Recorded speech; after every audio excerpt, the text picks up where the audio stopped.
जय हिंद साथियों, नमस्कार। गणेश चतुर्थी की आप सभी प्रदेशवासियों को, सभी भाई बहनों को हार्दिक शुभकामनाएं।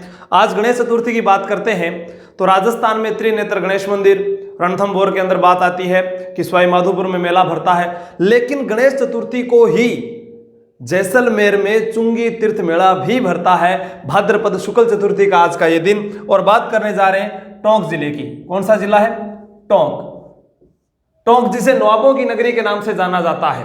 प्रश्न आता है, भारत में नवाबों का शहर किसे कहते हैं? तो लखनऊ को कहते हैं। लखनऊ गोमती नदी के किनारे है और राजस्थान में नवाबों की नगरी है वो टोंक जिला है।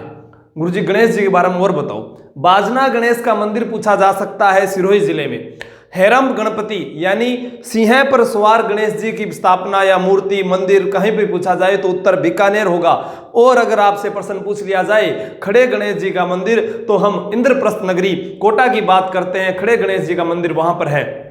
उसके बाद प्रश्न आता है कि सर मोती डूंगरी में बिना सूंड के जो गणेश जी का मंदिर है वो कहां पर है? जयपुर में है। तो गढ़ गणेश जी का मंदिर कहां है? जयपुर में है। आप लोगों से प्रश्न है, नृत्य करते हुए गणेश जी का मंदिर कहां है? उदयपुर के जगदंबिका मंदिर में या अलवर में? कमेंट करके बताना। टोंक जिले में अपने जिला दर्शन की जो बात कर रहे थे, प्रश्न है कि वनस्थली विद्यापीठ की स्थापना टोंक में कहां की गई? वनस्थली विद्यापीठ। आप लोगों का जवाब आ रहा था सर जिला दर्शन की टेस्ट सीरीज अपने जो चल रही थी वो कम्युनिटी पोस्ट नहीं पता किसी को, तो सोचा भी कैसे भी कुछ आज ये सुविधा की जाए। वनस्थली विद्यापीठ की स्थापना कहां की गई? स्थापना कहां की गई? ठीक है, ऑप्शन आपको मैंने बता दिया, बिना ऑप्शन की तैयारी करनी है। ठीक है, दिख रही हो कोनी के थोड़ो सो। हाँ, अब सही है। अब बात करते हैं दूसरा प्रश्न।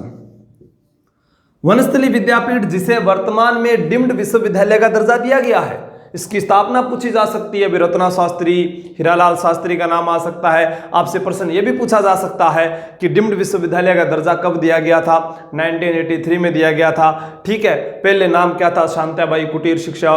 ठीक है, उसी प्रकार से दूसरा प्रश्न आप लोगों से, टोंक जिले में कांड हुआ था जिसे बोलते हैं सोहेला कांड। सोहेला कांड किस वर्ष हुआ? किस वर्ष हुआ?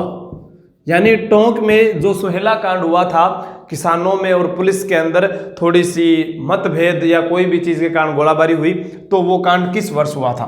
तीसरा प्रश्न आप लोगों से, औरंगजेब द्वारा, औरंगजेब जिसे आलमगीर या जिंदा पीर के नाम से जानते हैं, औरंगजेब द्वारा रचित कुरान, रचित कुरान, बहुत अच्छे जवाब आ रहे हैं, जल्दी जल्दी जवाब दीजिए। औरंगजेब द्वारा रचित कुरान किस संस्थान में रखी गई है? रखी गई है। अब ये आपको मैं बता देता हूं, उसी संस्थान को कसरे इल्म के नाम से जानते हैं। दोस्तों तैयारी करनी है तो त्याग करना पड़ेगा। सुविधाओं का अभाव देखकर हम तैयारी को छोड़ नहीं सकते।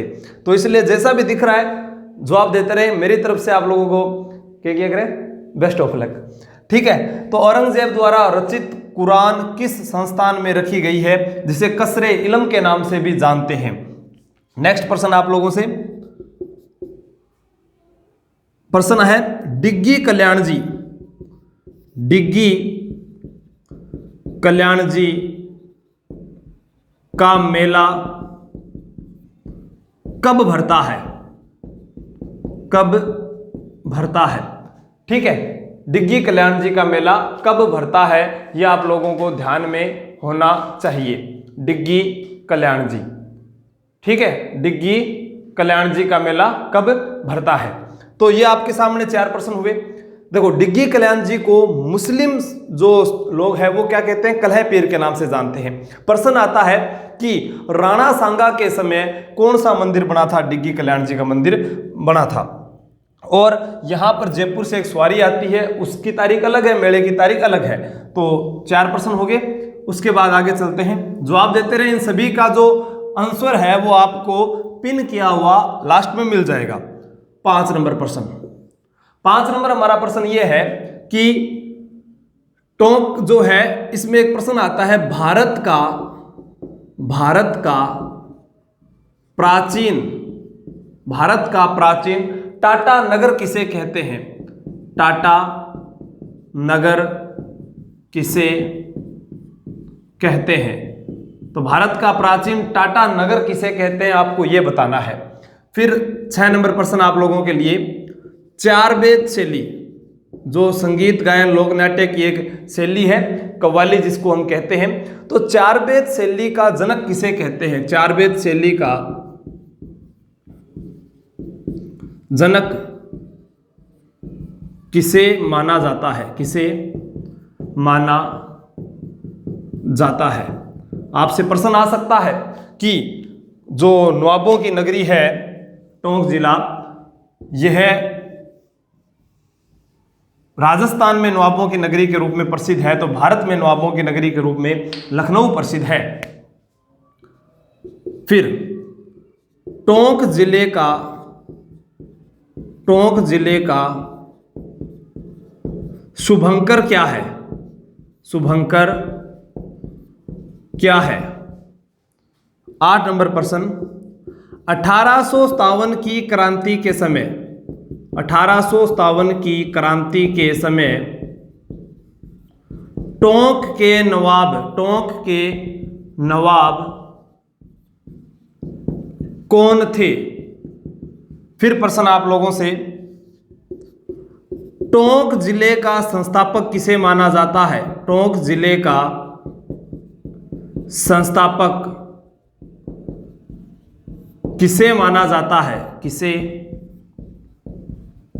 माना जाता है?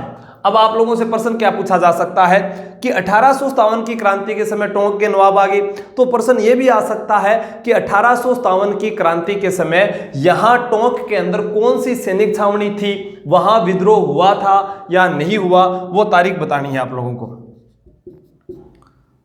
टोंक में क्रांति, यानी क्रांति कब हुई? 1857 में। टोंक में क्रांति के समय सैनिक छावनी थी, तो आपको उस छावनी का नाम बताना है और उसमें विद्रोह कब हुआ यह बताना है। ठीक है, भारत का प्राचीन टाटा नगर, यानी लोहे के भंडार, सिक्कों के भंडार जहां अत्यधिक मात्रा में मिले, इसलिए उसे टाटा नगर के नाम से जाना गया। चार वेद शैली, जिस प्रकार से हम बात करते हैं राजस्थान में कि एक ख्याल है हेला ख्याल, लाल सोट दोसा का प्रसिद्ध, उसी प्रकार राजस्थान में कव्वाली और चार वेद शैली की बात करते हैं तो एकाधिकार के रूप में ही जिला प्रसिद्ध है, वो है टोंक जिला। तो ये आपने नोट कर लिया होगा। नेक्स्ट प्रश्न पे अपने चलते हैं। देखो, जैसी सुविधा है वैसे ही पढ़ना पड़ेगा अपने को, ठीक है, और अगर आप साथ हो तो फिर धीरे धीरे सुधार करेंगे और इसमें बदलाव करेंगे। अब अपने 11 नंबर क्वेश्चन की बात करते हैं। प्रश्न आप लोगों से है, संत पीपाजी की गुफा, संत पीपाजी की गुफा कहां पर स्थित है? संत पीपाजी की गुफा कहां पर स्थित है, यह आपको बताना है। संत पीपाजी, जिन्हें प्रताप सिंह के नाम से जाना जाता है, और उनका मंदिर समुद्री ग्राम बाड़मेर में बना हुआ है। रहने वाले शासक कहां के थे? गागरोन के थे। दर्जी समुदाय के लोग इनको अपना आराध्य देव मानते हैं। अब आपको यह भी बताना है कि संत पीपाजी के गुरु का नाम क्या है, इनकी गुफा कहां पर स्थित है। फिर 12 नंबर क्वेश्चन, राजस्थान में भक्ति आंदोलन की अलख जगाने वाले संत धन्ना का जन्म कहां पर हुआ? अब थे ना बोल दियो गुरुजी टोंक में, अरे टोंक में तो जीवड़ो हेड़ो ही है, स्थान बताओ। संत धन्ना का जन्म कहां पर हुआ? ठीक है, किस स्थान पर हुआ वो आपको बताना है। 13 नंबर क्वेश्चन है,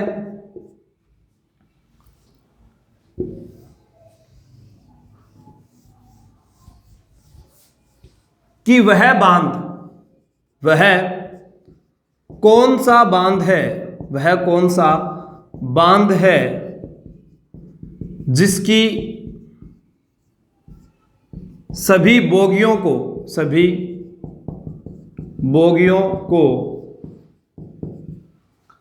खोल देने पर एक बूंद भी पानी नहीं बचता, एक बूंद भी पानी नहीं बचता। तो आपको उस बांध का नाम बताना है जिसकी सभी बोगियों को अगर खोल दिया जाए तो एक बूंद भी पानी नहीं बचता। जैसे हमसे प्रश्न पूछ लिया जाए भीम बूंदी मांगली, भीम बूंदी मांगली, तो हमसे प्रश्न क्या आ गया कि भीमलत जलप्रपात बूंदी जिले में मांगली नदी पर बना हुआ है। उसी प्रकार एक प्रश्न और आता है इसरदा बांध कहां पर है, इसरदा, तो इसरदा में स आ रहा है तो ये सवाई माधोपुर में है। कहां पर है, सवाई माधोपुर में। तो आपको इसी प्रकार कुछ चीजें याद रखनी पड़ेगी, जैसे ख्वाजा की बावड़ी टोंक जिले में, खरबूजा सारों ज्यादा खटा हुआ है गुरुजी, टोंक के अंदर हुआ भाई, और तामड़ार गार्नेट खटा हुआ है, अरे टोंक में ही हुआ आपने, ठीक है। तो उसी प्रकार का ये प्रश्न भी आपको याद होना चाहिए। फिर एक यहां पर प्रसिद्ध देवस्थान माना जाता है कि देवनारायण जी का मेला देवधाम जोधपुरिया टोंक में भरता है। सुन लेना, देवनारायण जी का मेला देवधाम जोधपुरिया टोंक में भरता है। यहां किन नदियों का त्रिवेणी संगम होता है, यहां किन नदियों का त्रिवेणी संगम होता है, किन नदियों का त्रिवेणी संगम होता है, त्रिवेणी संगम होता है। आपको यह भी कमेंट करके बताना है वो नदियां कौन सी है। देवनारायण जी, ठीक है, प्रश्न आ जाता है देवडूंगरी चित्तौड़गढ़ के अंदर आ जाता है, ठीक है, देवमाली या देवमाली अजमेर में आ जाता है। देवनारायण जी का मंदिर अपने बात करें तो सवाई भोज जी का मंदिर आशीन भीलवाड़ा में है, जिसे गुजरों का तीर्थ स्थल कहा जाता है। बोलो देवनारायण महाराज की जय। देवनारायण जी, इनके घोड़े का नाम लीलागर घोड़ा था, ठीक है, तो ये आपने नोट कर लिया होगा। अब अपने नेक्स्ट प्रश्न पर चलते हैं कि हाड़ी रानी की बावड़ी कहां पर है, हाड़ी रानी की बावड़ी। 15 नंबर क्वेश्चन हमारा, हाड़ी रानी की बावड़ी कहां पर स्थित है, हाड़ी रानी की बावड़ी कहां पर स्थित है। जैसे मैंने बताया अभी कि यहां पर ख्वाजा की बावड़ी है, तो हाड़ी रानी की बावड़ी टोंक में कहां पर स्थित है। उसके अलावा प्रश्न पूछ लिया जाए ऊंटगिरी का किला कहां पर है, टोंक के अंदर। काकोर किला कहां पर, टोंक में। भूमगढ़ नाम से किला वो भी कहां पर है, टोंक जिले के अंदर है। 16 नंबर अपने बात करें ऊंट की कुर्बानी, ऊंट की कुर्बानी के लिए टोंक में कौन सा महल प्रसिद्ध रहा है, कौन सा महल प्रसिद्ध रहा है ऊंट की कुर्बानी के लिए। राजस्थान में उसी नाम का एक महल और भी है जिसको अपने जयपुर में याद करते हैं, जो माधो सिंह द्वितीय, जिसे राजस्थान का बब्बर शेर भी कहा जाता है। कछुआ शासकों में बब्बर शेर के नाम से माधो सिंह द्वितीय को जाना जाता था, जिन्होंने मदन मोहन मालवीय को 5 लाख रुपए बनारस हिंदू विश्वविद्यालय के लिए दिए थे। वही जिसने अपनी 9 प्रेमिकाओं के लिए, रानियों के लिए 9 एक जैसे महल बनाए थे, उन्होंने भी इसी नाम का एक महल बनाया था। तो ऊंट की कुर्बानी के लिए टोंक में कौन सा महल प्रसिद्ध है। वर्तमान में इस पर रोक है, ऊंट की कुर्बानी पर प्रसिद्ध है, यह आपको बताना है। 17 नंबर क्वेश्चन आप लोगों के लिए कि टोंक में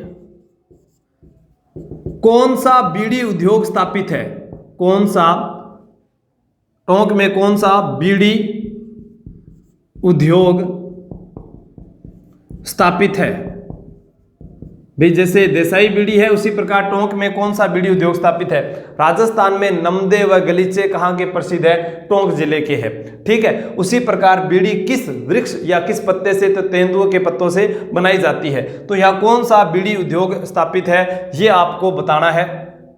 18 नंबर क्वेश्चन आप लोगों के लिए है कि अपने जो बात कर रहे थे यहाँ पर टोंक जिले के अंदर जो मुख्य जो बातें हमने की है उसमें एक प्रश्न रह जाता है केंद्रीय भेड़, केंद्रीय भेड़ व प्रजनन केंद्र कहाँ पर स्थापित है? केंद्रीय भेड़ व प्रजनन केंद्र कहाँ पर स्थापित है? और मांडव्य ऋषि की तपोस्थली के रूप में किसे जाना जाता है, जिसे मिनी पुष्कर भी कहा जाता है? 19 नंबर क्वेश्चन है, मांडव्य ऋषि की तपोस्थली के रूप में प्रसिद्ध स्थान कौन सा है? टोंक का, ये बताना है स्थान कौन सा है। जैसे अपने जालंधर नाथ की यहाँ पर तपोस्थली की भी बात करते हैं, उसी प्रकार मांडव्य ऋषि की यहाँ पर तपोस्थली है, और वह जिसे अपने किस नाम से जानते हैं, मिनी पुष्कर भी कहते हैं। वैसे हमारे से प्रश्न आ जाए कि राजस्थान में पुष्कर जो है वो किसे कहते हैं? अजमेर के अंदर जो स्थान है उसी को कहते हैं पुष्कर, जहां ब्रह्मा जी का मंदिर बना हुआ है। ठीक है, तो आप इसको नोट कीजिए और नेक्स्ट प्रश्न की अपने बात करते हैं। जो अपने राजस्थान पत्रिका आती है ना, समाचार पत्र, कितना 19 हो गया नहीं, बस 20 नंबर प्रश्न है। राजस्थान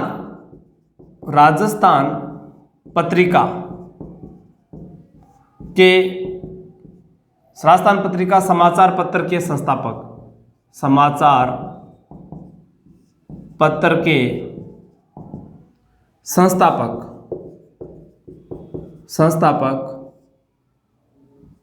का नाम व जन्म स्थान बताओ। क्योंकि डेली न्यूज आ रही है, आप लोग ही कहते हो गुरुजी करंट कहां से तैयार करें, अखबार से अच्छा करंट अफेयर कहीं से तैयार नहीं होता है। फिर यहां एक प्रश्न है कि राजस्थान में लौह पुरुष के नाम से किसे जानते हैं? 21 प्रश्न है, आपको ये सारे करने हैं। राजस्थान में लौह पुरुष के नाम से किसे जानते हैं? भारत के अगर आयरन मैन ऑफ इंडिया की बात करते हैं तो भारत में नाम आ जाता है, किसका नाम आता है भाई भारत के अंदर, जल्दी से बताएं। भारत में नाम आ जाता है तो सरदार वल्लभ भाई पटेल का नाम आता है। ठीक है, तो यहां अपने बात करें राजस्थान के लौह पुरुष की, तो ये था टोंक जिला, जिसमें हमारे 21 प्रश्न है। 21 प्रश्नों के जवाब आप ही को इन्हीं के कमेंट के नीचे कल की तारीख में जब अपने नया जिला दर्शन करेंगे तब मिल जाएंगे। अब आपको ये बताना है कि आपको ये प्रयास कैसा लगा। ईमानदारी से मैं बोल रहा हूं, लगातार 33 जिले अपनी जो संकल्प क्लासेस बाड़मेर की जो ऐप है उसके ऊपर आपको एक ई बुक के माध्यम से एक किताब उपलब्ध करवाई गई है। उस किताब में से आपको आधे प्रश्न मैं यहाँ करवा दूंगा, फिर उसमें से 3300 प्रश्न आपको फिर मिल जाएंगे। यानी जब अपने पूरा राजस्थान कवर कर लेंगे। कुछ विद्यार्थी बोलते हैं गुरुजी जिला दर्शन का राजस्थान पुलिस में आओगी, पटवार में आओगी। अरे राजस्थान जिला दर्शन का मतलब होता है पूरे राजस्थान का गहन अध्ययन, जिसमें हम इतिहास, कला, संस्कृति, भूगोल को अच्छे से याद कर सकते हैं। जैसे यहाँ पर अपने बात करते हैं बिसलपुर बांध कहाँ पर है, गुरुजी टोंक जिला के अंदर है, भूगोल के अंदर आया नहीं आया। तांबड़ा या गार्नेट भूगोल में है या नहीं है। खरबूजा भूगोल में है या नहीं है। अभी खरबूजा सर्वाधिक कहाँ होता है, टोंक जिले में होता है, ये भूगोल के अंदर है ना, थे बताओ सारा। तो उसी प्रकार हमको ये तैयारी करनी है, रुकना नहीं है, त्याग करना पड़ता है दोस्तों। ना जाने लोगों ने कैसे कैसे सुविधाओं के अभाव में तैयारी की होगी, जैसा भी मुझसे ये बन पाया। पहले YouTube कम्युनिटी पोस्ट क्या होती है, आप YouTube पर जाकर आशु जी के ट्रिक सर्च करते हो तो चैनल के सर्च करने के बाद जहां प्लेलिस्ट होती है उसी के साइड में YouTube कम्युनिटी पोस्ट भी होती है कि इस चैनल के बारे में जो अपने कुछ स्टेटस वगैरह मैं लगाता हूं, बहुत विद्यार्थी कमेंट करते हैं, वो देखा करो। और आशु जी के टेलीग्राम जो है वो आप ज्वाइन कर लें ताकि आपको नए कल कौन सा पेपर होगा, किस जिला दर्शन का, उसका पता रहे। मेरी ओर से सभी को शुभकामनाएं कि आप इनमें सभी प्रश्न अच्छे से हल करें। जय हिंद, जय भारत, फिर मिलेंगे कल।